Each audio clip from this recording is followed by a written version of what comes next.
All right, my friends, on this episode of Prof and Dev Play Games, we finish our list of our favorite 25 games by digging into games 5 through number 1. Stay tuned.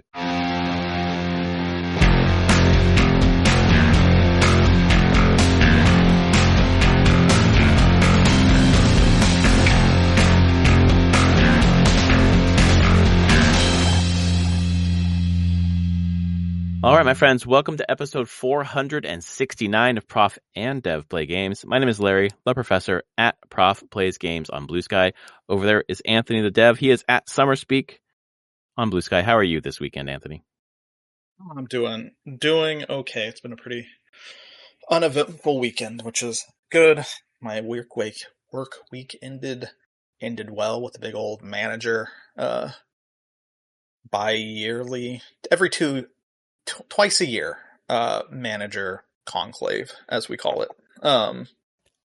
This time remote, so not everyone has to fly out. Oh yeah, but we are just whole day where all the managers just talk through different things that need to be taken care of or talked about, and it was really good. They tend to always be really good, and like really kind of like come out of them with a lot of energy and optimism. Oh, good. What we're making and what we're doing. So I like that. That's a good feeling whenever you're like, no, I look around this group of other managers and we're all working towards making the best thing that we can. So that's nice. It's good to come out of a work event with energy. Yeah, I'm sure there's plenty of viewers that do not sometimes. Sometimes, lately, been pretty good. Sometimes, no, for sure. Sometimes, where's the alcohol, please? Yeah. Yeah, this is a busy month. Lots of conventions, flying to New York for a convention later in the month, and yeah, lots of stuff happening. But other than that, this weekend was a bunch of Magic the Gathering with my daughter and with my neighbors. So yeah, real hard on tabletop games at this point, and video games have taken a bit of a back seat, but that's okay. That's fine. Limited time. Yes, exactly. That is what the life of a working parent is. Exactly right. Got to make choices. Yep. Well, speaking of choices, you and I have made some choices. We've dug into our top 25 favorite games. Again, not the best games in the world, but our favorite games of all time.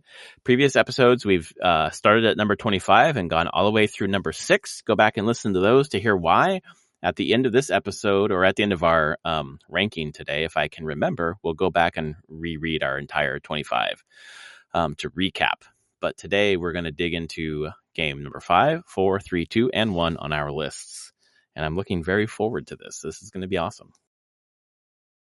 I'm sure. I think you already guessed numbers of mine, so we'll see. Yeah, I think it would be kind of fun to sit and try to guess each other's, but I think we would nail a few of them, so maybe not this time. I went first last time, so do you want to go first this time? Yeah, let's do it. So my number 5 favorite game. I have played this game multiple times. All these games I've played multiple times. This one I've played multiple times, different versions. Persona 5 Royal. Nice. It had to be there. And actually, as I was putting this list together, I was like, okay, is this where does Persona go? Because I figured it was going to be on this list, and it just kept rising and rising. I mean, I've played it while we've been doing this podcast. People know, listen to the history as I'm playing through this game. Yep. First the regular one, and then Royal. Yeah. Completed both Platinum to Royal.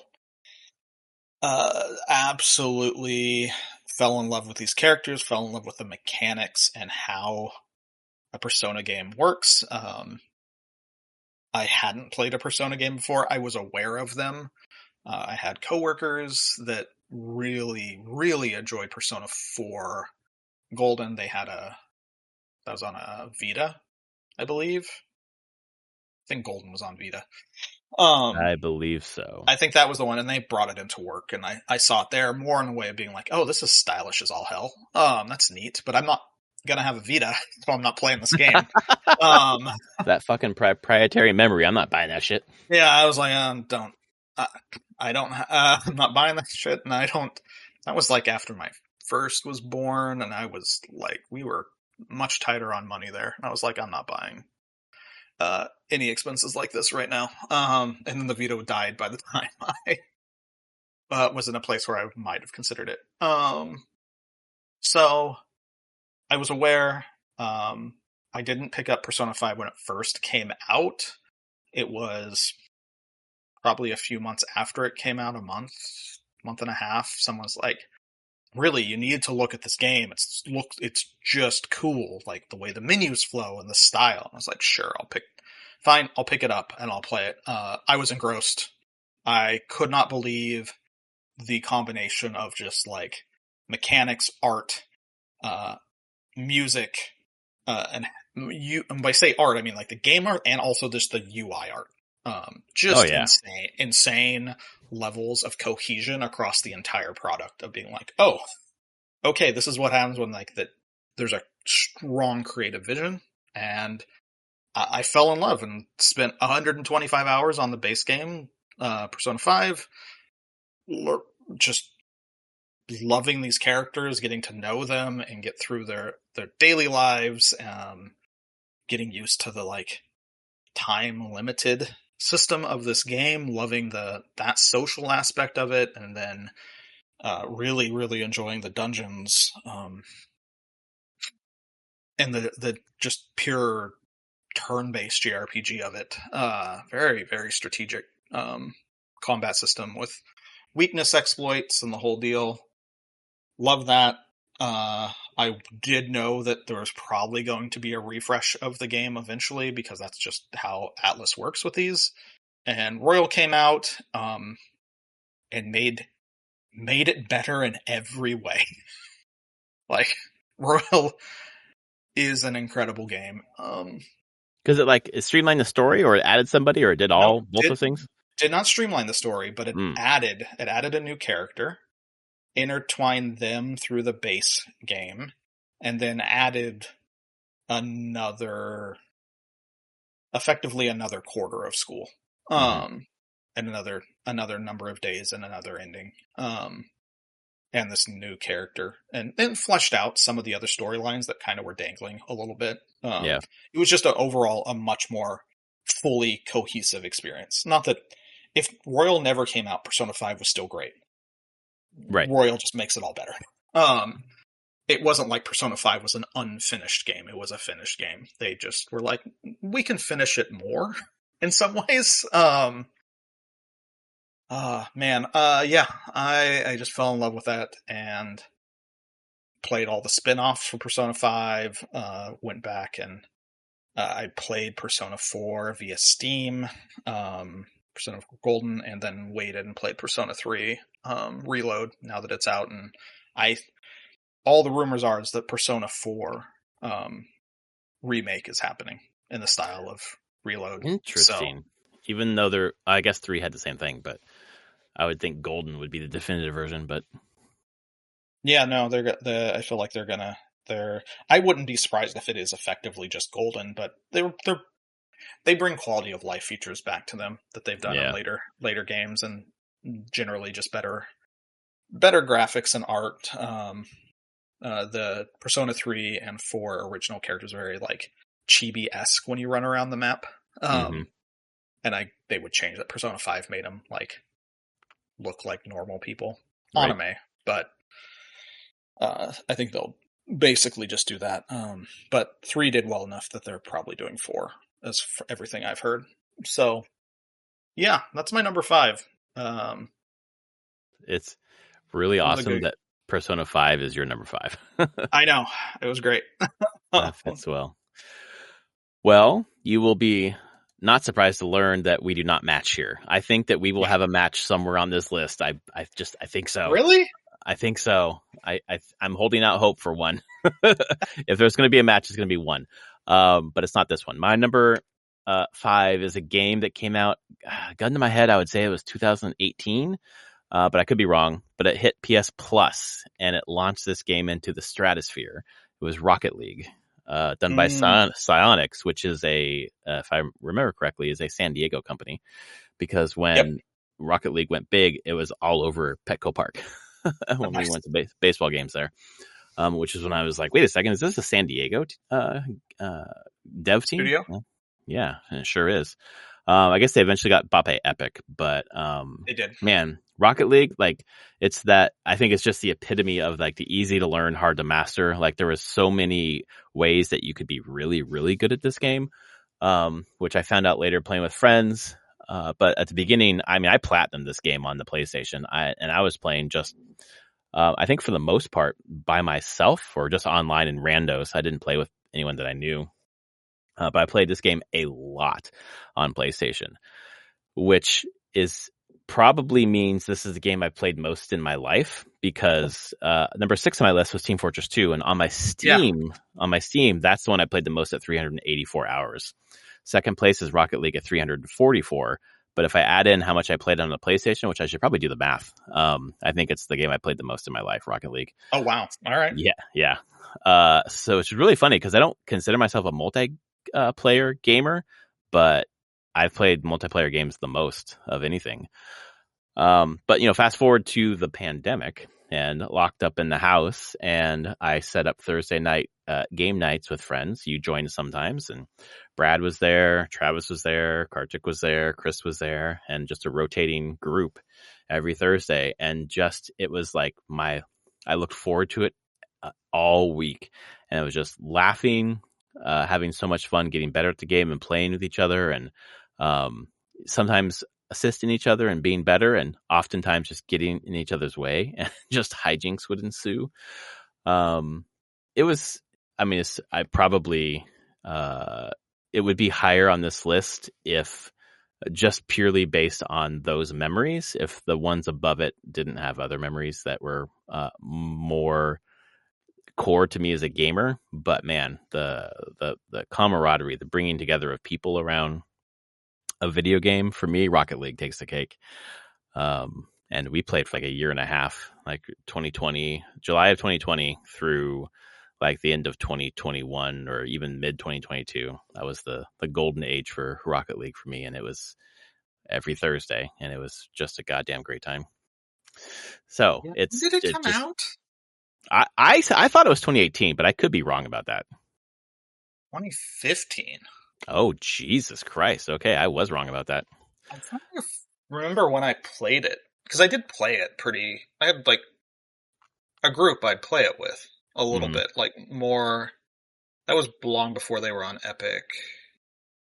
Is it on Place? It was probably on PlayStation 4. Oh, it was. That's where I played it. Yeah, no, like where I played it. I'm pretty sure Oh, I I see. was on Mm. PlayStation 4.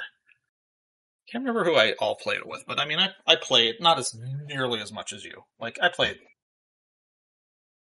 a little bit. There were people there that just like, oh, I want to play this weird car soccer game. Yep. Good time. That was after I left PopCap, so I don't know who I was playing with. But look what they did with the car soccer concept. Like, just such a simple thing to do. And Yeah, it's just so fun to just drive around, racing around, and then just put a ball in front of you and just make it yep, just fun as shit, man. God, I love yeah. it so much. Aerial stuff. Yep. That was Oh, like man. that. Yep. That just added a level to it once you understood. Like, oh, Well, that's when I I started can get playing off with, the ground. yep. When I started playing with Kartik and Chris and they were doing that shit, I was like, what the fuck are you doing? They're like, what do you mean? What are we doing? It's like, okay, I need to learn. I need to get better, apparently. Good Yeah, Lord. you're like, oh, the skill ceiling's much higher, Uh much huh. higher. It is. I love those kind of games where it's like I I can be good, not great, but good, and still have a good time. But man, you can get way better, Yeah, way yeah, better. yeah. Holy shit! Uh, that's So pretty yeah, cool. that's my number 5. My number 4 uh, is the game that made me decide I want to make games. Oh. System Shock 2. Ah. I played the demo, about a month. I built my computer before going to college, and the demo came out for it. And it actually came out once I was in. Um, or no, it was before that. It was the summer before going to college. This came out, and I was able to play it. And I've played through this game multiple times over the years. I will revisit it. It's a pain in the ass to play now on modern systems. Good old games keeps it going though, so that's there. It's kind of janky now, showing its age, but there is a remaster yeah, remaster coming from Night Dive. Right. But it is the game that made me. I not typically a fan of horror games, but this one landed for me in the sense of immersion and just like a mystery. There's horror-esque going on to it, but it also had like a deep RPG system for a first-person shooter that had a lot of stealth to it. I mean, it's built off the Thief engine. Um, but just this sci-fi setting and space. I hadn't played the first System Shock. I knew of it, but uh, was not in my lexicon of first-person shooters at that point. Um, but this game, I lost myself in it, and then weirdly in the instruction manual, because it came with an instruction manual, had a 2-page note written by Ken Levine about the joy of making the game and what was there. And it made me realize, oh yeah, people make these. People Mm. do spend their lives as a career creating this type of art and entertainment, and I was enraptured with this game. Like, into the early hours of the night, just forgetting what time it was, just getting immersed in the world and the setting, exploring the Von Braun spaceship, and realizing, like, well, I want to make stuff like this. I want to make stuff that gets people that have they get attached to and they can find escape in. And lo and behold, many long decades later, I'm doing it. But I always come back to this one, and I'll always have a soft spot in my heart of showing how you can immerse someone, how the audio, the art direction, and the mechanics can all work together to like bring you to a different place and show you something different.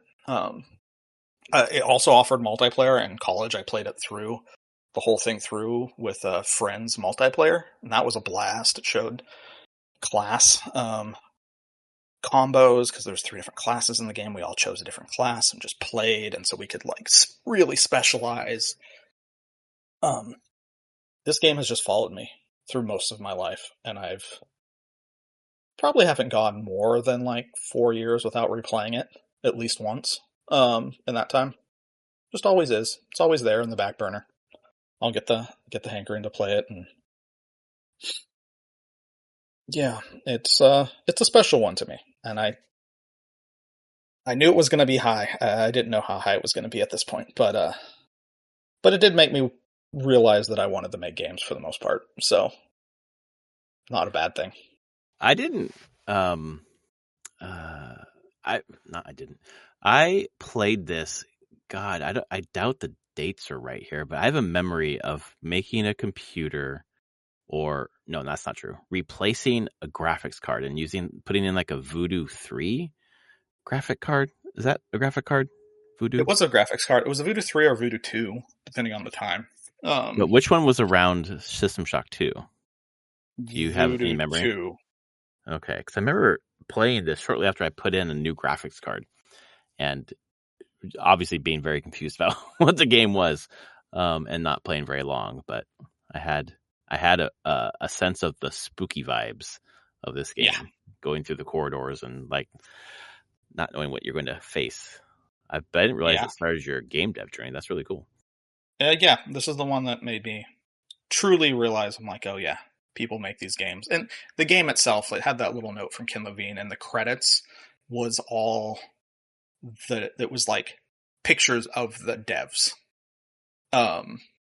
who made the game. And so it all just kind of swirled around of being like, oh, yeah, people make these. This is Yeah. what people do. And the note from Ken Levine there, this being the first Irrational game, was really full of a lot of just like joy and desire to make something that people attach to, even though this game sold like shit when it came out. And he would be the first to tell you, yeah, it did not sell very well. Mostly at that time, people didn't know what the hell to do with it because it Right. was a first person shooter, but it was also deep RPG with stats and upgrading and skills and all sorts of different ways you could approach it. You would see the concept. He refined the concept in like BioShock, which made it much more approachable to the general audience as opposed to this. But I think over the years, you can look at like top games ever made, and System Shock 2 was on that list somewhere on Yeah. every single one. But it just showed me like, okay, this is a craft you can work at and do. Yeah. So yeah. Awesome. Glad to see it on your list. I knew that it would be somewhere. Because it is at number 4, my hopes for one more match are dashed. And when I read What the is name, for? when I read the name, you're either going to tell me it was somewhere later on the list and I totally forgot that you said this, or it's higher on the list, or it's nowhere on your list. My number 4 is a very special Nintendo game that I played first, probably around. Oh, you know what? Actually, 2015 or 2016. When I got back into video games, when I picked up a Wii U in 2014. And then there's this cute Zelda game. It looked really like cartoony, and I thought it looked really neat. So I picked up Wind Waker HD and played through most of it, got through just before Puppet Ganon, and then I stopped. And then a couple years later, Brad was making fun of me for never finishing games. And I was like, well, I'm going to go back and finish this game because I was close to finishing it. And I finished it. I was like, God, that was a great game. I don't know why I stopped. And then, again, fast forward to the pandemic and home with a 2.5-year-old. And we are breaking down our screen time rules just a little bit. I was like, God, I think she might like seeing this because it's like cartoony and interesting.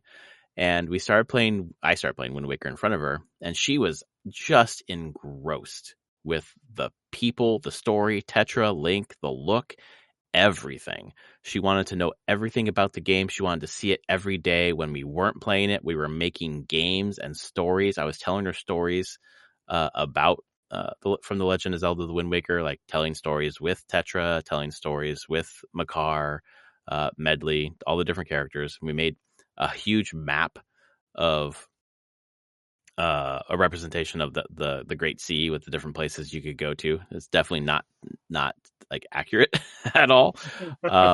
But we pulled out the amiibo and we started using the amiibo to do different battles and different adventures. And we started rolling dice and started telling stories. And if the dice were good rolls, then good things happen. And, kind of like a rudimentary D&D thing. And we just played the ever-loving shit out of it. Like for her 3rd birthday, we had someone make Legend of Zelda Wind Waker cookies. I think I still have one in the freezer actually.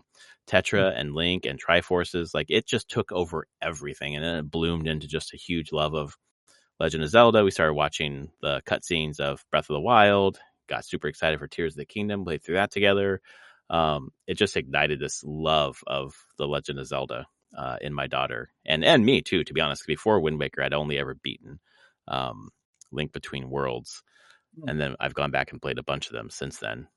So Wind Waker is number 4 on my list because it has such a special place in my heart because of playing through with my daughter, and then like the expanded universe of Wind Waker, where it's just like all the other stuff we did around it for like 2 years. Even now, we still go back to it. We use in the garage. She comes out and wants to play Wind Waker once in a while, and now we have the Wind Waker randomizer, and she wants to play that like every other weekend. And then she is on it is a fucking running joke in my family now. Every time there's a Nintendo Direct, my wife is like, "Oh, you think Wind Waker's coming to Switch?" It's like, God damn it, yes, I do. And my daughter's like I on would board hope. with it too. It's so funny because she's not really a video gamer, and she even knows like how much we hope for that. That's funny. Yeah. So Wind Waker, number 4 on my list. So yeah, you probably forgot because it was 14 for me. I did. Okay, I did forget. And the thing is, I actually think if I had a Wii U and played like Wind Waker in more recent times, it would have probably been quite a bit higher. But Because that I've fucking never. Triforce Quest and the Yeah, fast sale. I've only ever played it on a GameCube originally Yeah. back in the day, and I don't have a Mhm. lot of replay on that. Yeah. I know, I'm still crossing my fingers that I get Wind Waker HD on the Switch or Switch 2. Because It's that'd be gonna the first happen, time you right? play. That's the first time you experience the HD. Oh, Yeah, interesting. Yeah, exactly. yeah. So, yeah, but it was on my list. It just happened a few weeks ago. I apologize for forgetting. That's fine. So no, we will not probably line up at all No, on this the because next three are not going I to line up. know one of my next three was lower on your list. Number three, uh, is a game you've recently played. And again, a lot of my favorites are things I've played a lot and replayed a lot. And three is Final Fantasy XII. Oh, nice. And I have played this game multiple times. And one of the reasons when you talk about like favorites tends to be memories. Um, I enjoyed its base version on the PS2. That was fine. It was the learning that there was the International Zodiac Job System version of the game, which never got released in English. Uh, why they call the Final Fantasy? They did this with like 7 onwards. They had these international versions that never came to the U.S. So They're always weird. subtitled international. I'm like, well, it's not international. And I've now learned it's because some of the international versions, since the games at that time didn't simultaneously launch around the world, the Hmm. dev time between them launching in Japan and launching in other places in the world, they would actually like fix bugs and uh, while doing localization and everything. And the Hmm. international version was actually bringing back all the fixes to Japan. Got it. I'm like, oh, that makes sense, but also dumb. Um, but so I learned that this version existed. Um, I learned that there was a fan patch that you could do, so you could emulate it. Um, so I ripped my copy of Final Fantasy XII, the DVD of it, um, downloaded a Japanese ISO of International Zodiac Job System, then ran this fan script that extracted the English localization off the PS2 base game and inserted it into the Zodiac job system with a few added things so that some of the new things that they had changed in Zodiac job system would actually like have English text. Hmm. And then I played that through emulation for months. And I had this weird setup where I could actually like also I played it at work sometimes with coworkers like watching me because they were really interested in this game and what it was doing, and so I just have real fond memories of playing that version and learning about it, and like then that's when it all clicked real hard for me and being like, oh, this is where I did not every hunt, but most of the hunts. I did a ton of the side content, the rare game, got super rare weapons, got all the espers, um, went hard and loved every minute of it. And then years later, we get the Zodiac Age version, which is a nice remaster of the International Zodiac Job System version with some tweaks, allowing you to repick jobs, allowing you to have 2 jobs as opposed to 1. General tuning of the game. I will say that the Zodiac Age is easier than the original PS2 and Mm. the International Zodiac Job System. One, because they're giving the characters just have so much more power because of having a second job. You get way more health and attack power and access to just abilities that you typically wouldn't, and the enemies weren't really rebalanced around it. So, um, there's actual mods for Zodiac Age that if you want to install them that like revert the power levels to being the International Zodiac Job System level, make it quite a bit harder. So I don't know. This game finally captured me then, and I have now played most of the game. I'm trying to think of where I play. I played on PS4. I've played it on Switch. I've played it on PC. Um, haven't beat it on it. I beat it on PS4. Um, I'm at the point of no return in the Switch version and on the PC. Like I just love doing the hunts in this game. I love Hmm. messing around with my gambits, optimizing. It, my brain just clicks with this game, and I just obsess, and I have about a blast obsessing with it. So I will probably revisit this game in the future again at some point. I'll just get someone will post a screenshot somewhere, and I'll be like, "Guess I'm playing this again." Honestly, all it's going to probably take is that there's going to be Final Fantasy Magic cards that are going to be the 12 characters. And I'll be like, Oh guess I'm yeah. playing Final Fantasy 12 Uh-huh. again. Like, oh wait, that was a So, good game. Maybe I should check that out one more play that time. again. Yeah, I should just play that again. What do I Yeah. want to play it on? Runs great on Steam Deck. That's where I'm recently playing it. So, I played the whole thing on Steam Deck. It was amazing. it's a great time. So yeah, 12. And that is my highest mainline Final Fantasy on my list. But I think you had one in every block, right? Yeah. That's awesome. I think that Final Fantasy 12, and I enjoyed my time with it. I don't enjoy it nearly as much as you do, but I thought that the hunts is where it really shined. Oh yeah.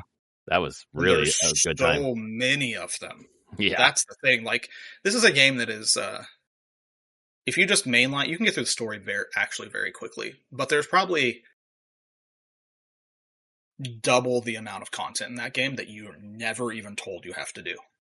Don't even have to touch. You may not even know it exists. There's entire zones that the game never tells you to go to. You don't have to.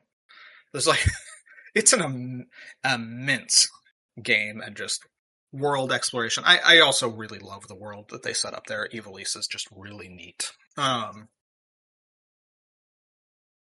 generally a lot of the characters. I mean, I will forever be a love of Balthier. So yeah. Just love that character. So yeah, here's to hopefully they have a magic card of Balthier so I can make a commander out of him. Oh, they absolutely will. They need to actually have that, and they need to have a partner, so it's him and Fran can both be your commander. That'd be really cool mechanic. I just played the Assassin's Creed deck that I built had Jacob and Evie Fry, and it said partner with, and one of the people that was playing with us was like, oh, that means you can go search your deck for Evie and bring her out right now. I was like, really? Sweet. So that was very cool. Maybe it's not partner then. There's a term that lets you have two. Oh, it's background. No, that's another one. That's the final. That's the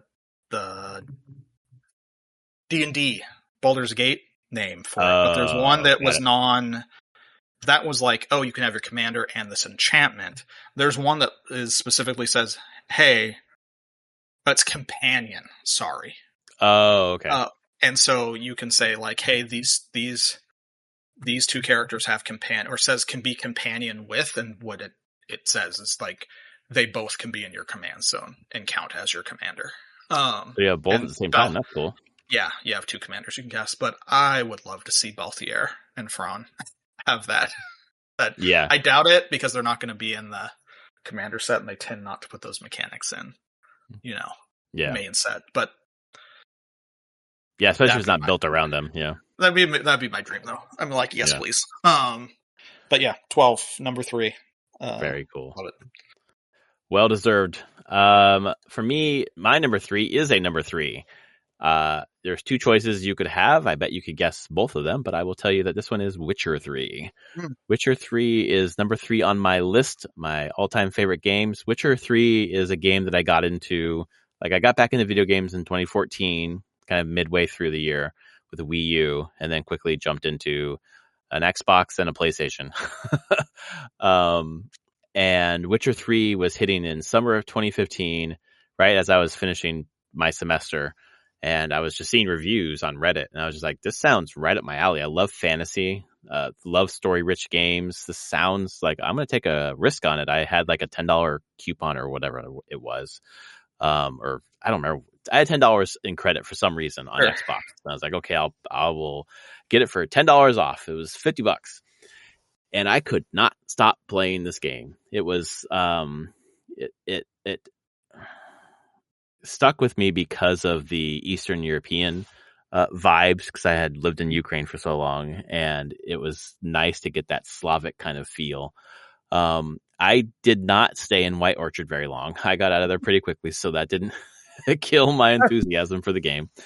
And then just quickly fell in love with Triss and was just like Team Triss all the way. I had no idea about Yen or any of the stories from the books at that point. So I was like, this person just saved me. Like, of course I can't turn my back on them. So I was Team Triss all the way. And then obviously moving into the 2 expansions just exploded the story even more. But it felt like the choices you made were so meaningful. And for me, as a person who before 2014, most of the games that I played were either early Nintendo, Super Nintendo games, or Counter-Strike and Diablo 2. To have a game that was a story-rich narrative where you could choose things and it changed the story blew my fucking mind. I could not believe it. And that really got me into the mindset of like, I'm here for story. I really want deep, rich narratives in my video games. Obviously, there are other games on my list that are just mechanic focused, but this is where I realized that story rich games are awesome. And then y'all told me to get into Mass Effect, and I did. Witcher 3 falls down in terms of the combat a little bit. I know that people kind of ding that the most out of everything, but I didn't mind so much. And it was, I was getting into like the internet culture of like playing around games and the zeitgeist and like things you could do. Like there was like a glitch where you could go and sell oysters for gold and then meditate, and then it would show up again, and then you could sell it again. It was just like an infinite money glitch. So I did that, and that helped my early game progress so much. And obviously that got patched out later, but that was when I first started to know about all that kind of thing. Like there are glitches in the game that you can exploit, and then they get patched out later. And it was just cool to be in on it from the beginning of that. And then obviously it exploded into reading some of the books and then the Netflix series, and just having such an affinity for this game and for Geralt. Every time Geralt showed up in a game, I fucking bought it.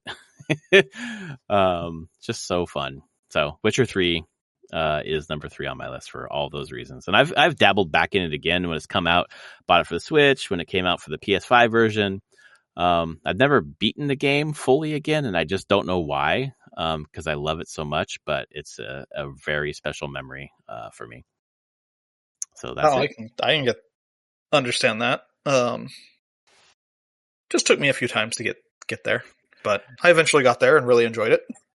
Gotta get through White Orchard. Get out of that stupid place. freaking White Orchard. I get it, microcosm of the entire game, but when you have you're like, almost like, I'm gonna do everything here. Wow, this is taking forever and like killing the pace of everything. Yeah, but once I got out of that, incredible. And then Blood and Wine is probably one of the best expansions I've ever played for a game. Oh my god, so great. That one was very good. So I really liked Hearts of Stone too, man. That story from front to back was really not just compelling but affecting. So, but Blood and Wine, by far the best. Yeah. Awesome. Yeah.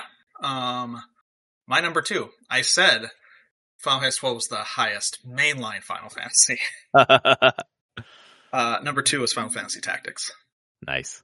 And if there's a Final Fantasy game that I've come back to more than 12, it is Tactics. From its original PlayStation days.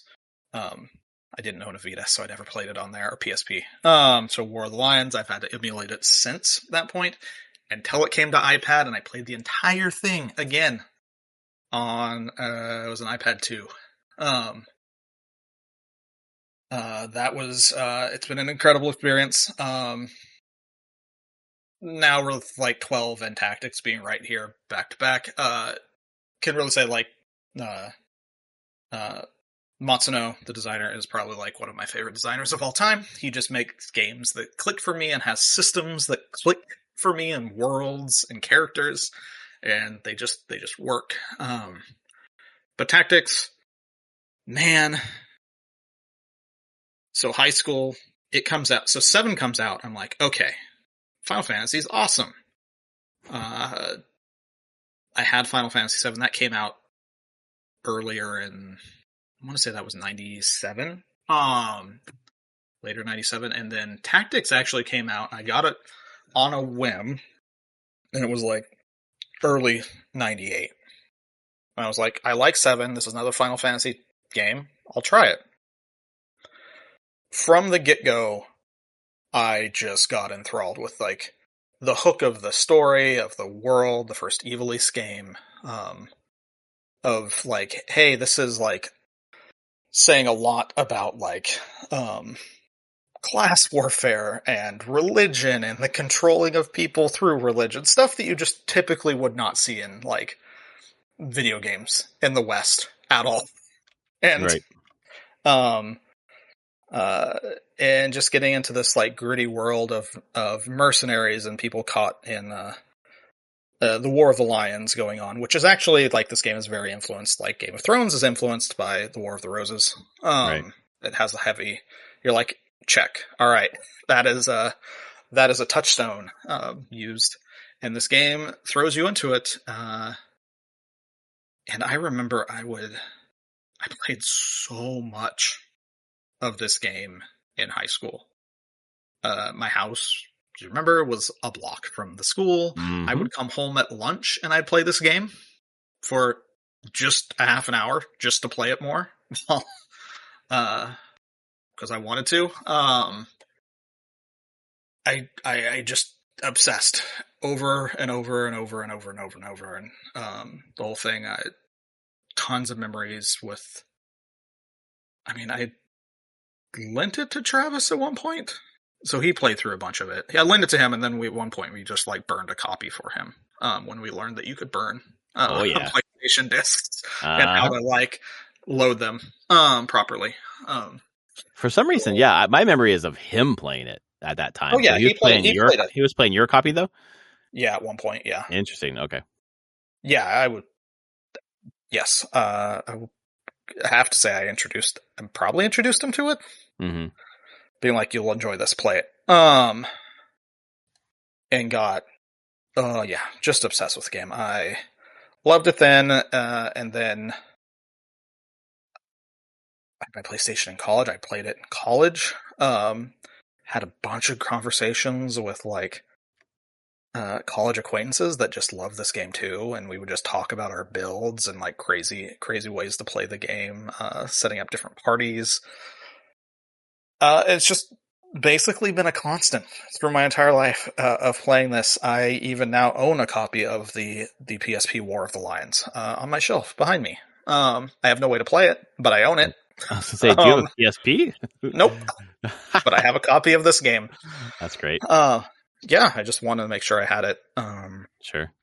It it is was my introduction to like real not to tactics games completely. I had played like original XCOM and things like that. I enjoyed tactics games, but this took it to a level of like, wow, you're telling a really, really compelling story with really neat characters, um, in a tactics framework that's tied to Final Fantasy. You have your chocobos and all of your um, trimmings. There's a Sid in the game. There's your potions and all your spells are the Final Fantasy spells. I had never played Tactics Ogre before this, which I have now, and I'm like, oh yeah, this is Final Fantasy Tactics is effectively a Final Fantasy coating of paint on a Tactics Ogre game, with mechanical changes, but uh, Tactics Ogre Reborn came out, and I was like playing that, and I was like, yeah, I see the through line between that game and then Matsuno doing Tactics when he came to Square. Right. Yeah, it just an incredible game. The job system, falling in love with that, of being like all the different jobs and you can combo them together. Just making crazy builds. Now I just respect it on that stand front as a designer, especially as a single player game, being like, they obviously knew that some of the jobs combinations were completely broken in the game, but we're also like, you know what? If you figure it out, thumbs up. You did a good job. It's a single player game. Feel powerful. Feel like you solved the game. Which was a nice feeling. So, yeah, I can't speak more highly of Tactics as like probably my favorite. It is my favorite Final Fantasy game. Yeah, hands down. Absolutely my favorite. Just worked all the way through. It's such a mature story compared to what was there before. Yeah. What's one that I have never played, but in our Final Fantasy playthrough, Travis keeps talking about how we need to get to it. So I keep waiting for the NVIDIA leak to be real and it be Yeah. remastered. That's kind of where I want Yeah. to play it. So I understand that. Just get a PSP. yeah, sure. Um, Well, I mean, there are other ways to play it right now. So there's true. You can. I mean, I play it emulated on the Steam Deck if I want to play it now.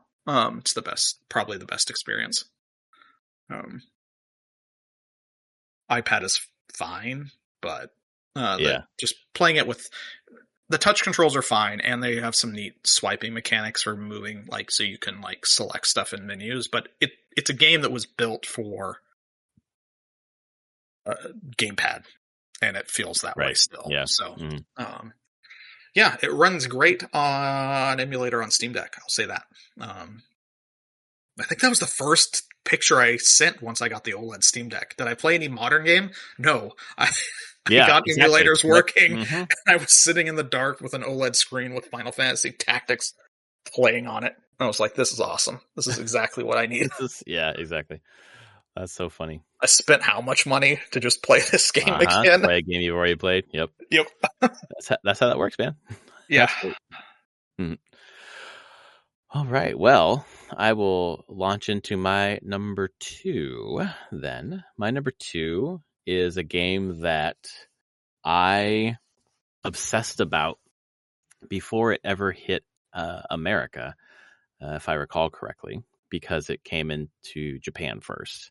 But it was in Nintendo Power, and there was a ad, I think, in Nintendo Power where it was like, here is a guide to the full Super Mario Brothers 3 game that Mm. we bought. And then my mom and I and my brother, for weeks, would just read through that, trace our path through the levels, how we would do each level. Like, we played that game in our minds fucking 50 times before we ever played it.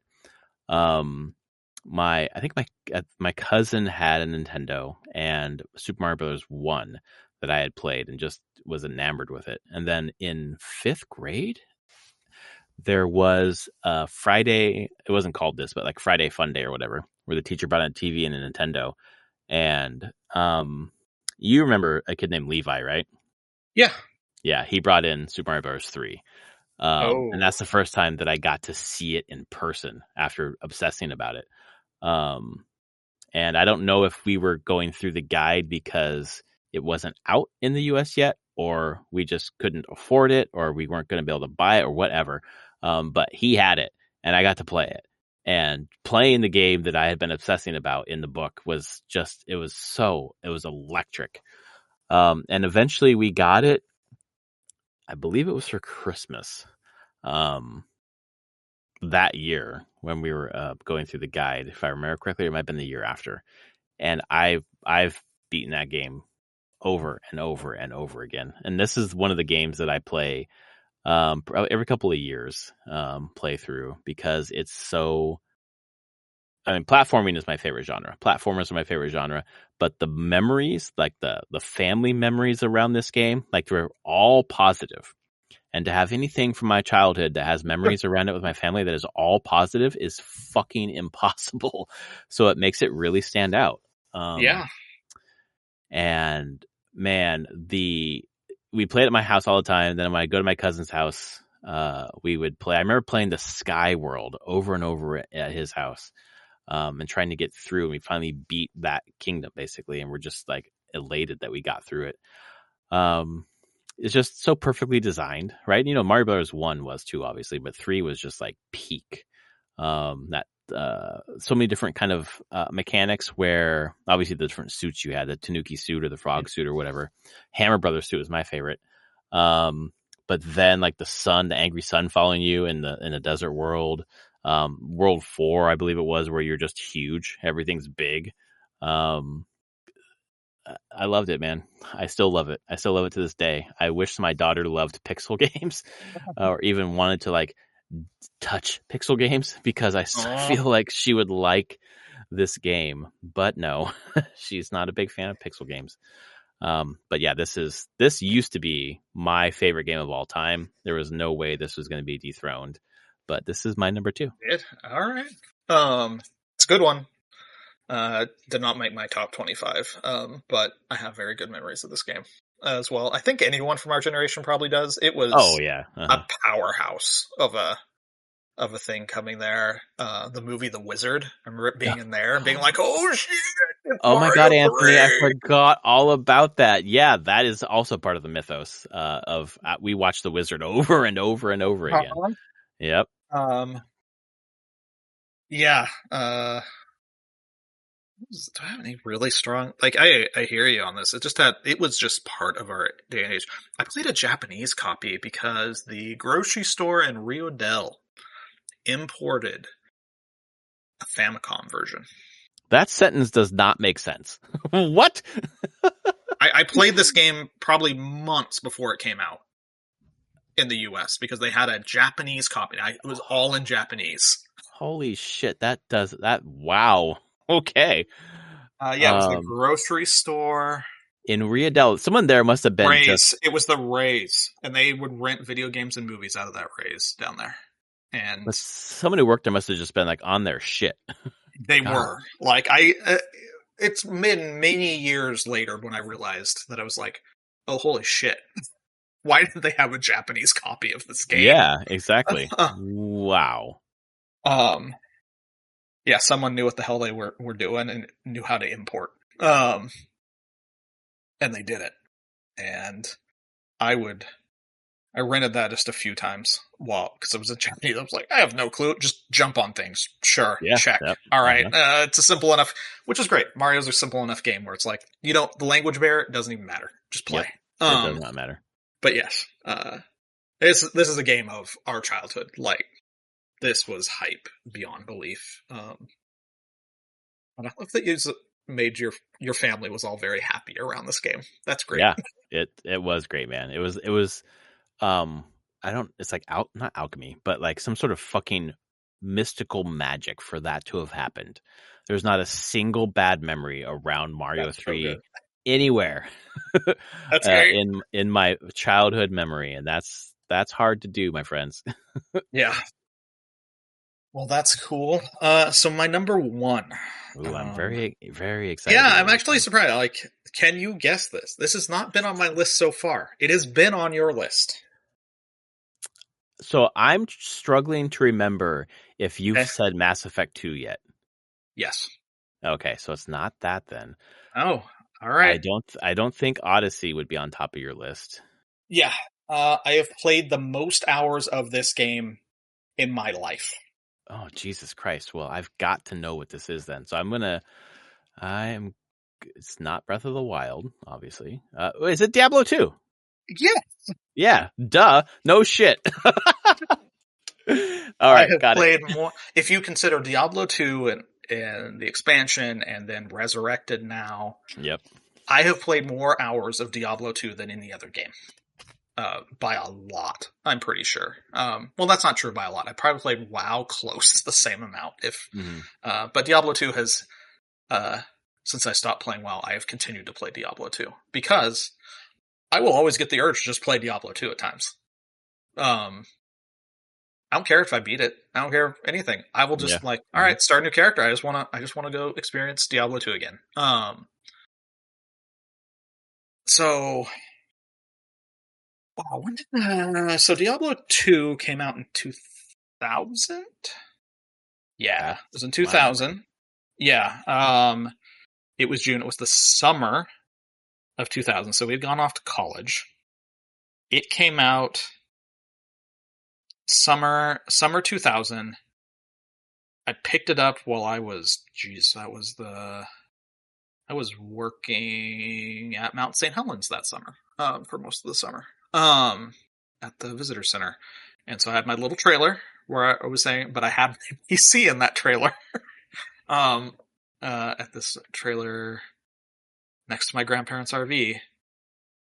I went to the local mall that was like 20 minutes away from where I was staying, 30 minutes. Got Diablo 2, and we're off to the races. I played. I'm surprised I passed my classes the first semester of um Of your sophomore year, right? my Yeah. year. Yeah. Yeah. Uh-huh. Had a new computer, so that job in St. Helens, I had like saved up the money. I completely rebuilt my computer. Like, and shockingly, I just wanted to play Diablo 2 on this rebuilt computer, and I did. I played so much of it. So I just have like huge amounts of memories of just playing this in college. I don't think I skipped class to play Diablo 2. I think I was still studious enough to go to my classes, but I know that I definitely procrastinated playing Diablo 2. Yeah. Base Diablo 2, just doing Diablo runs, or there was just a few places to do good runs towards the end game that I would just do that over and over. Playing Paladin at that point, Hammerden, loved me a Hammerden. Mhm. And that was cool. I mean, Diablo 2 always felt good. I played it weirdly at some like conventions at times. There wasn't PAXs back then, but I like worked at like this little like sci-fi fantasy convention up in Seattle at one point, and they had a big computer lab. And me and my friend Patrick, my roommate at the time, we they had Diablo 2, and I was like, "Just play Diablo 2?" Sure. And we spent like an entire day just playing Diablo in their like land pit. That's Um, awesome. I just we're like, okay. Uh, did we didn't really play it then. I'm sure I played some of it whenever we were home during the summer, Oh, during we absolutely land yes, party, we did. and That's stuff. right. Having a blast there, That's a and then went huge back to memory of mine. college, and it kind of faded a little bit. And then the expansion came out, um, and I remember that day incredibly well. The day the expansion came out, because I was driving my then girlfriend, now wife, to Oakland so she could fly home. Um, so I took her down there, dropped her off, and then made the best time I've ever made from the Bay Area back to Fortuna, well, to Eureka, to pick up my copy of Uh-huh. the expansion. Listed as software, etc. Uh-huh. And Yep. then get home at the Bayshore Mall, and then get home, and then play until like the sun came up. And I played so much, like I had to play an assassin, so I started a new assassin character, and I just started playing. And I played so much at that point. I go back to college after that and played even more. I remember trying to play with you and BattleNet being like Mhm. dying. And Yep. you're like, the map's not loading anymore. Oh no, we're getting disconnected. Mhm. Get your shit. Hopefully it saves. Um, so much time just playing with people, playing by myself. It has been just a constant game that I can basically talk to almost anybody our age with who's played games. Current coworkers around our age, I sit and we talk all about Diablo 2 and how much we've enjoyed that game. Resurrected came out. Um, it's just good. I would highly recommend anyone who likes Diablo 2 just get Resurrected. It's an incredible version of the game. Looks great. You can make it look like the pixelated version if you want. It's literally just playing. It's the under it. Listening how they made that game and being like, oh, it's not a different game. It is just Diablo 2 with a pretty visual coat on top of it, but the game rules are running exactly the same as Diablo 2 was back in the Absolutely. day. Yep. Like, they didn't try to change anything. They just tried to make it look better. And it did. Love the itemization in Diablo 2. Love the variety in classes. And actually just generally what I find that most... I would say this actually holds for the Diablo series as a whole.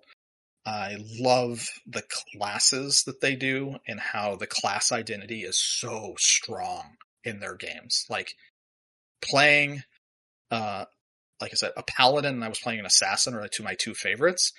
They do not play alike though, at all. And they don't ever feel like you're playing something the same. And there's no like mixing of those classes and it feels great. So I just kept coming back to it. And every time I typically try a new action RPG, for years, every time. Uh, Titan Quest. Uh, what other big action? That was the one I played. That was the big. Titan Quest was really neat. Grim Dawn. Um, uh, Pretty much the Torchlight 2. All of them I play for probably like 15, 20 hours, and then it's like, I just want to play Diablo 2 instead. And I just go install Diablo 2 and play Diablo 2. This isn't as good as the gold standard, so I'm going back. Yeah. And it offered me fun things to do every time. Probably favorite like in-game memory of it is actually the Countess of Blood. Mm. I loved that, discovering Mm-hmm. that for the first time, purely optional, and um, really, I don't know why it's such a simple little thing, but man, just loved going down the few floors there, and then fighting the Countess, and getting runes for the first time, being like, "What the hell is this?" Yeah. So, yeah, Diablo 2, my number one favorite game. That is the first video game I ever excuse me, not Diablo 2. The expansion was the Oh first yeah, video game I ever pre-ordered. That was it did come out in summer of 2001, right? yes. Let me find the Like exact a date year for later, that. I thought. That seems Uh, wrong. Was it 2 years later? no, it was a year. Yep. Windows Diablo 2 came out June 28th, 2000. And the Yep. expansion came out. Release Legacy. Come on, show me the expansion. Uh,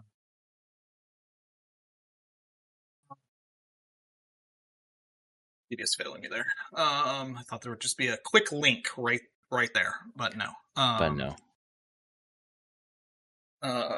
So Lord of Destruction was exactly 1 year later, Yeah. June 29th, 2001. And I remember going into the base remote, driving the back from Mm-hmm. Oakland. I dropped her off at probably right around noon, just after noon. And I remember getting back into Eureka by 4.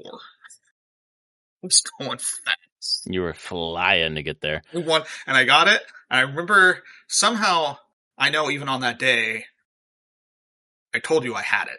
Like, I Oh got yeah. it. Uh-huh. Like, you knew. Like, I don't know how I mean, I must have just called you on the You just landline. called I them. didn't. Yeah, landline. Yep, exactly. Oh, no, I might Because have had a cell. No, I didn't have a cell at that point. I I didn't have a cell definitely that didn't. summer. So if you did, I did not. Yeah, it was landline going like, I got it. Uh-huh. Because I remember the same thing. Because I forget where I was working. It was somewhere Riadelish area. I can't remember what I was doing. But I got off work and then I went to Software Etc., picked up my copy, went home and installed it, talked to you that I got it, told my cousin I got it, and then that was what we did all summer. The Yeah, summer before we played Diablo 2. That summer we played Lord of Destruction, and it was like yeah. 2 years of just amazing. Come home from college, hang out with my family, with my cousin, basically. Boy, so awesome. It's so good. Yep, Yeah, so I can see why it's number one on your list, man. yep. I was putting the list together and just kept rising, and I was like, is it going to really be my number one? Yeah, I don't. I don't think so. I don't think a game has dethroned this one over all the years. Mostly because I can keep coming back and playing it and being like, yeah, it's still really good, and I have so much fun with this game. Totally understand. So, what's your number one then? I thought it was Mario 3 for sure. I mean, it would have been until September 2024. The number one game on my list is also the newest game on my list, and I continue to play it. My daughter and I are, and my wife now, are in a race to get to the secret level. Astrobot is by far number one with a fucking bullet. My favorite game of all time, and it is the newest one on here, so it's really hard to make that determination because I'd like to have like distance, right, to make that Yeah, determination. And who knows, in 10 years this list, obviously it'll be different because more games will come out. But it is so many of these games, especially in the top, except for Witcher 3 actually, All of these top 5 are games that I've made memories with other people. And Astrobot, with my daughter, first of all, just how much she loved how cute it looked, how it moved, how you could get different costumes, find different bots, all the secret things you could find, the secret exits to the levels. There's so many little secrets to this game that you can discover that really kept her attention. And then she wanted to start racing me. And so we're racing every night to see who could get the most bots, which is what we're back to now because we put it down to play some other games and we've come back to it in the last 2 or 3 weeks. And we're playing it every day again. I have 70 hours in Astrobot, which is a game that you can beat in like 7 or 8. And they're putting out new levels, new speed runs. It's just this game is immaculately designed. They are short-ish levels with tons of secrets, really great locomotion, great mechanics, awesome boss fights.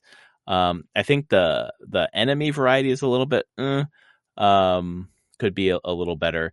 A lot of people kind of this is a strong word to use, maligned this game because they thought it was riding on nostalgia. I don't have nostalgia for 90% of the bots that are coming up. I'm like, I don't know who the fuck that is. I have no idea who these people are. And if I did have that, it would be even better. But platformers my favorite. 3D platformers are awesome. Although I do like 2D platformers a bit better. But everything about this game, all the experience we've had, roping my wife into it. My wife's got like 200 bots now, and she's like motoring towards completing the game herself. It has just drawn us in so much around the PS5.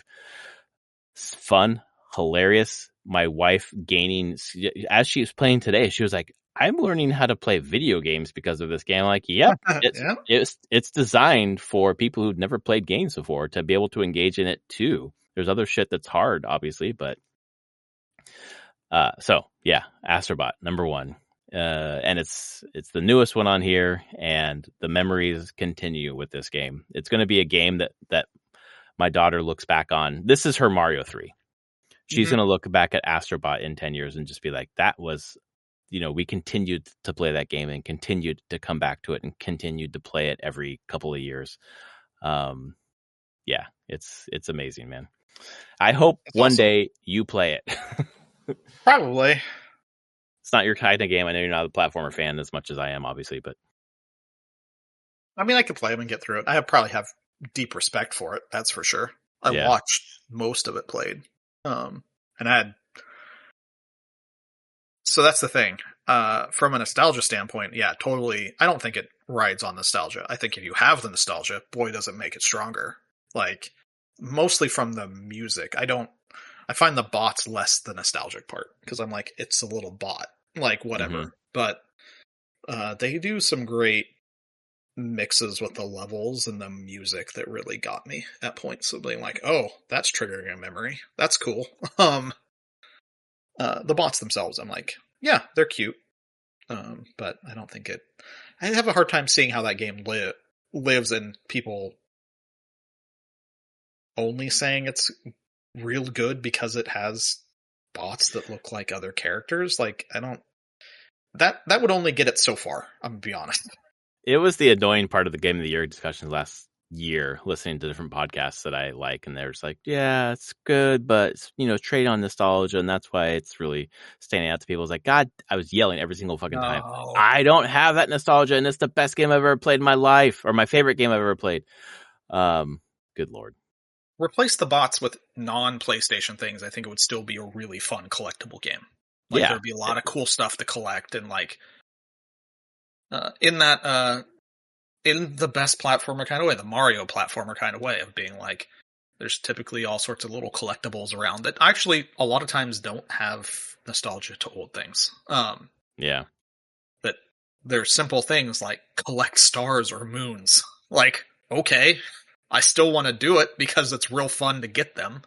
So I think Astrobot stands just fine on being a really fun, as you said, condensed levels, highly replayable collectability kind of thing to it, finding the secrets. So yeah, all those people are just like, it's just nostalgia. I'm like, nah, it doesn't look like nostalgia, I'll be honest. Yeah, I agree with you. Yeah.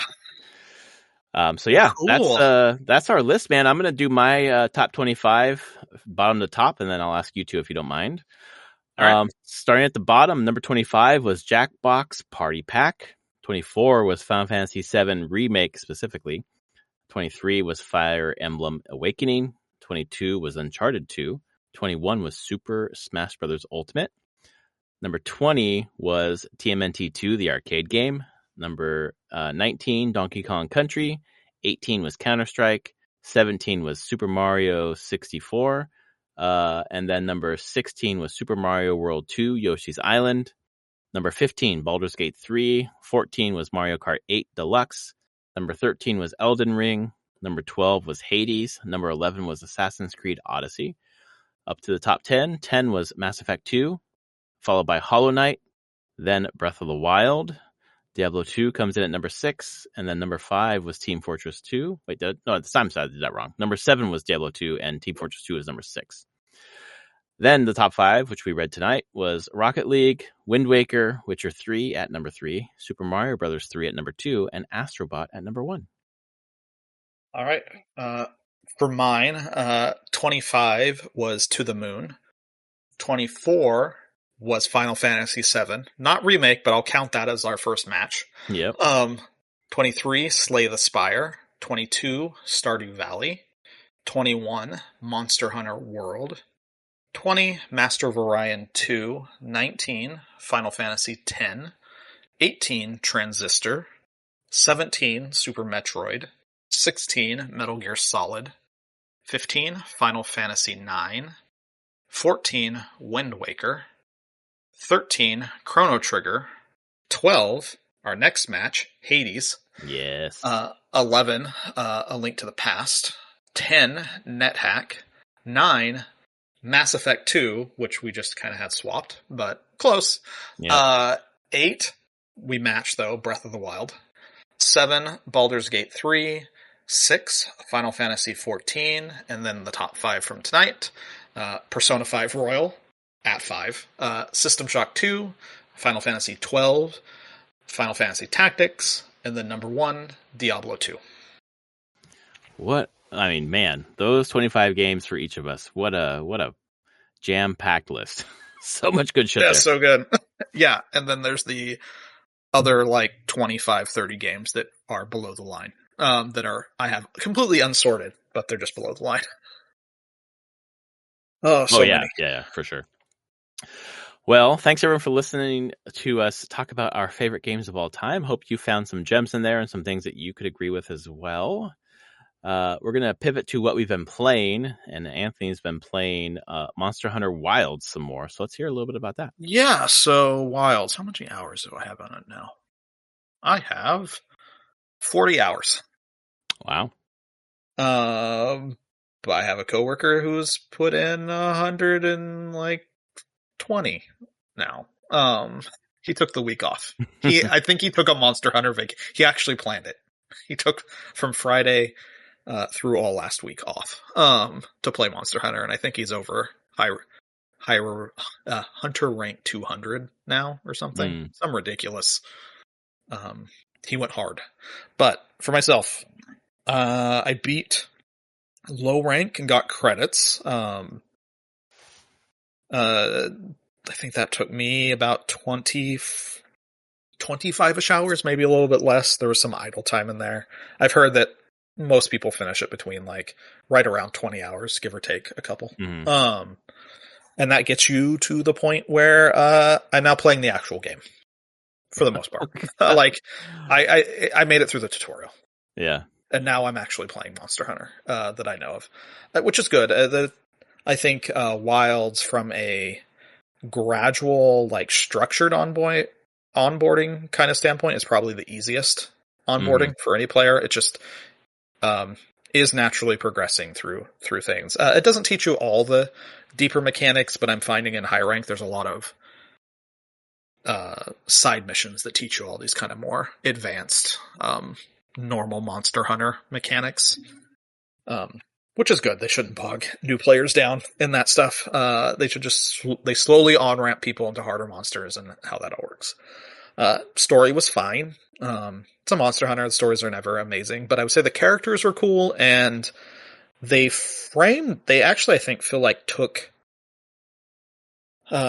some feedback over all the different iterations, from Worlds at least, and did a lot better framing of like, okay, you're not just like destroying entire swaths of monsters. Like, your job, you're part of the ecological guild, and you really are just trying to keep balance on the different ecosystems more Mm-hmm. than anything. Like, putting down monsters that shouldn't be there or that are going to be harmful to other monsters. Like, they're really pushing more the environmental side of this, which is new in some ways. And I will always get hyped, because hunters don't just go, they like really, how do I put this?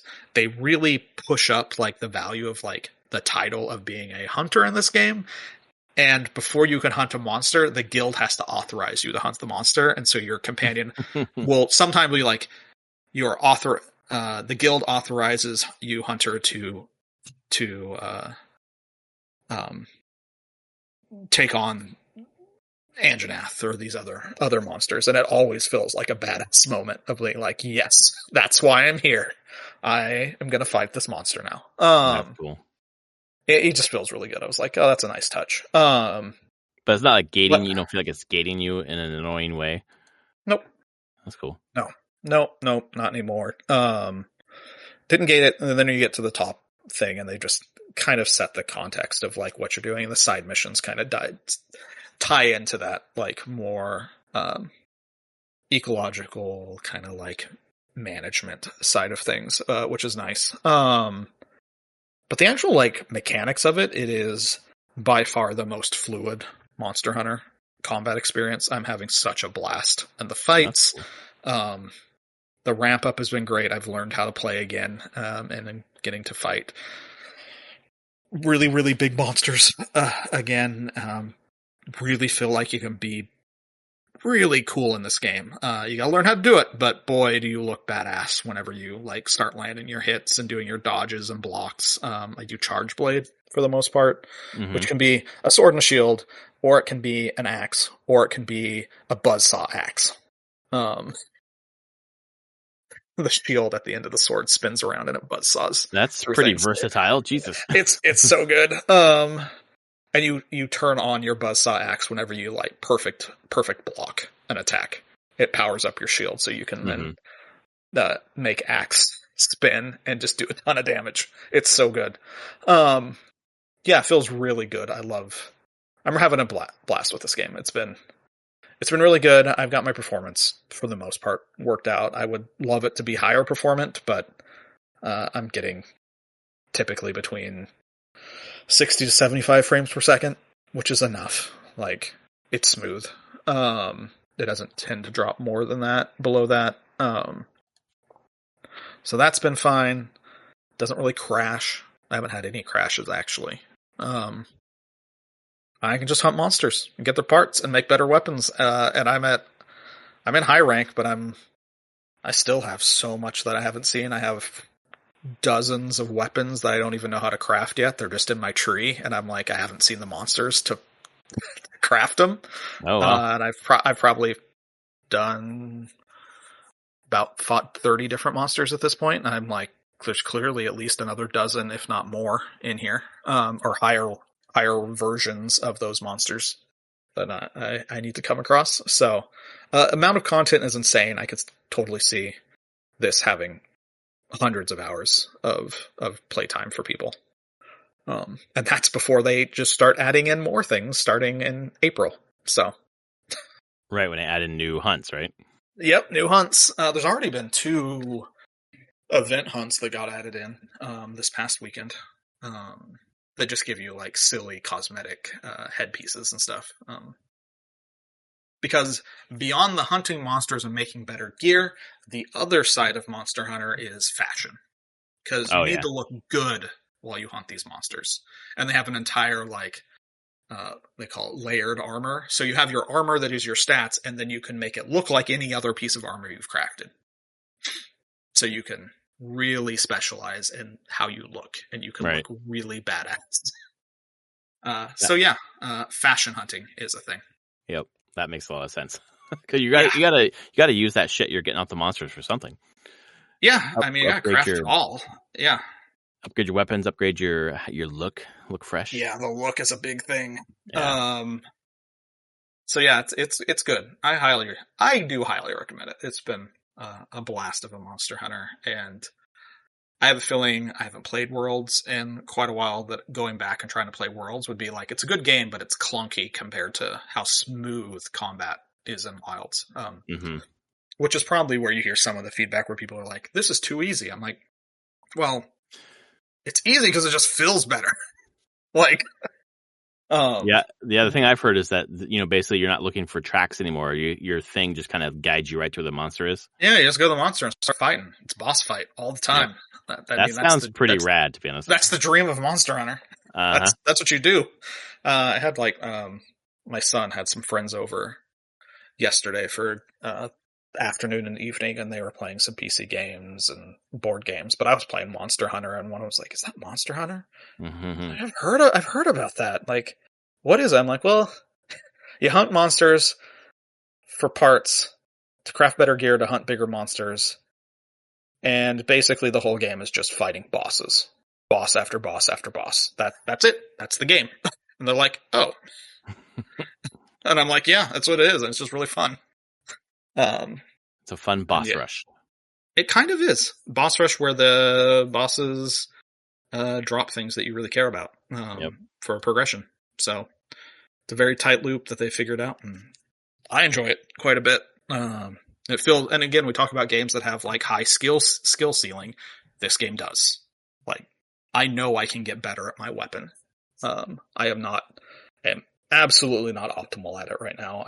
There's combos that I'm not doing. There's like animation canceling I'm not doing into other attacks. And then there's the drive of like tweaking your gear for not just the stat, like your attack power and like element and defense, but there's skill. The big drive is skills. Right. And trying to like slot your gems in to get the right skills and what skills does the armor pieces bring, and trying to like craft that perfect build.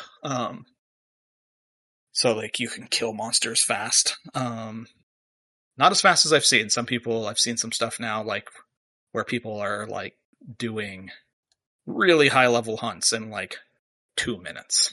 Oh, wow. They're just annihilating things. Like these are the people that just know how to use their weapon. Yeah. Right. And you're just like, how are you dishing out that much damage? It's incredible.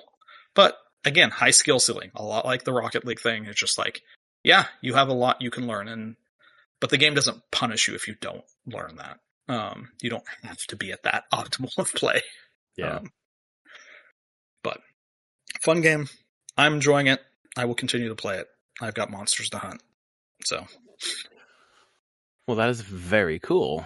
I have been playing a couple of games a little bit. Astrobot I talked about earlier, so I won't talk about that now, other than we're drawing in close to the secret level. I've got 298 bots, and my daughter has 301 or 302. I played a game called Monster Hunter Worlds. I'm trying to do the thing that I said I was going to do. When a new game comes out that I am experiencing a little bit of FOMO on, I'm going to play the old game that I have. And it was either this or Rise, and Monster Hunter Worlds was installed. So I played Monster Hunter Worlds. And I've put 6 hours into this game previously, so I just played it like an hour. Still like in the, maybe the second area. Like you pull up the map on World, and there's like 2 or 3 areas you can go to that have like a low hunt or whatever. So I chose one in the middle of the map. And then wandered around and picked up tracks, and as I got more tracks, I saw the gauge filling. I was like, oh yeah, okay, I remember this now. So I get enough of those, and then it pops up on my map where that monster is. Yep. So, and I can't for the life of me tell you what weapon I'm using. It's some weapon that it's like a ranged weapon where I can shoot at them, and then I can like bury a charge in the ground. Light bow gun. Okay, yeah, that. Do I know how to use it? Not really. I've used it to kill a bunch of monsters just in the area as I was running through that I aggroed. Just getting used to it. And then found the tracks for the monster, which ended up being this fucking white dragon thing. And it completely annihilated me. I was shooting at it and trying to like take down some health, and then it just flies away and comes down and swoops at me. And yeah, I was getting my ass kicked. I'm like, am I supposed to be here? No. I assume that you can defeat monsters early on with whatever weapon if you are good, but I am not. But I got the bit of the rush, right? Where you're like kind of going around and finding these different little, I don't know, small monsters, and then you find the big ass monster and you just get into the rush of fighting it and trying to figure out how to Yeah. do it. I did not defeat it, but I did have a good time. I don't know if I'm supposed to be soloing these things. I should put up like a SOS flare or whatever, You but can. yeah, Yeah, I you don't know, can do man. whatever you want there. Yeah, I feel like you probably can solo it. I don't know which monster you're fighting right I can't now, remember the I'll name be of it. honest. Yeah. Yeah. But I'm also like, yeah, it depends on the. Are you in the? Was it like the jungly forest area, or was it like the coral area? There was like water on the ground. Like I was going through like knee high water. If that helps at all. What is the white? I'm like, what is the white creature? I thought it was like a white, like a small, like wyvern or whatever, like a small dragon kind of thing. It was last Monday when I played, so it's been almost a week. Sure, yeah, I don't. So I may be misremembering. Yeah, I don't remember what that one was. Again, because you've like said that you've played 6 hours. previously. 6 hours Yeah, so total. I'm That's like, what I don't my know where. I'm like, I don't know where that puts you actually at this point. yeah. The large monsters. Oh, they're all in alphabetical. I don't know. Um, Toby Kadachi? Oh, it That flew up in doesn't the sound. air, right? It did. Yep. Yeah, I don't know what it is then.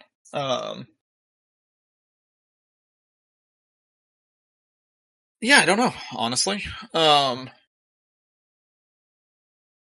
yeah, there's definitely monsters that will gate you in that game. Yeah, I bet. That you're like, oh, okay, I should hunt lower monsters and get parts and upgrade my gear before trying that again.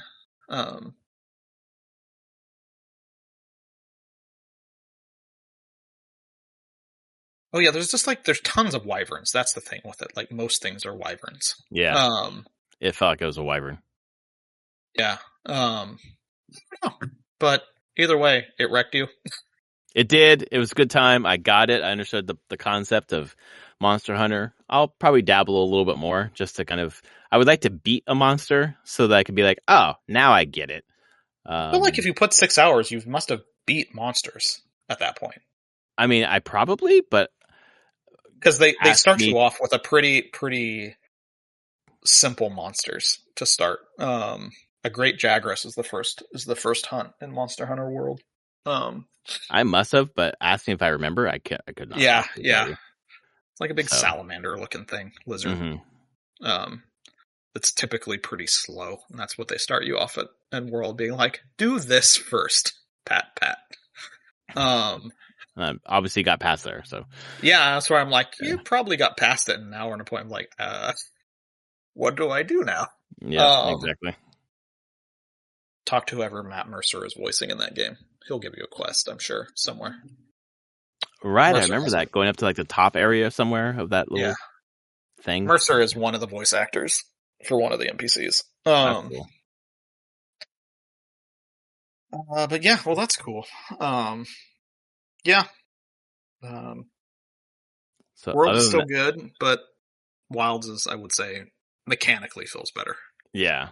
Which is what you would expect. You want them to improve. Yes, you want them to iterate and get better. Mm-hmm. Yeah. Exactly right. So other than that, I played a couple hours of Bastion. Travis and I were playing through Bastion for the other podcast, and it is, in so many ways, Hades 0.5. Yeah, it's like prototype to that. Absolutely. Really feels like that. And the more I play, the more I'm like, yep, I can see where Hades came from, and like the ideas they had for this, and wanting to expand on those ideas in a later game. Yeah, really I think I would have enjoyed it more if I played it back then. I'm enjoying Yeah. it less because I saw what they did in Hades, and it's just better in Sure. Hades. But Yeah. yeah, it's all right. So far, it's all right. But yeah, other than that, that's all I've been playing. Other than Magic: The Gathering. So, Very cool. Yep. All right, my friends. Well, if you like our podcast, please rate it on your podcast service of choice. Tell a friend, and we will see you next week when we will be talking about something else other than our top favorite games of all time, because we have finished that list. So we'll see you next week. Later, everyone.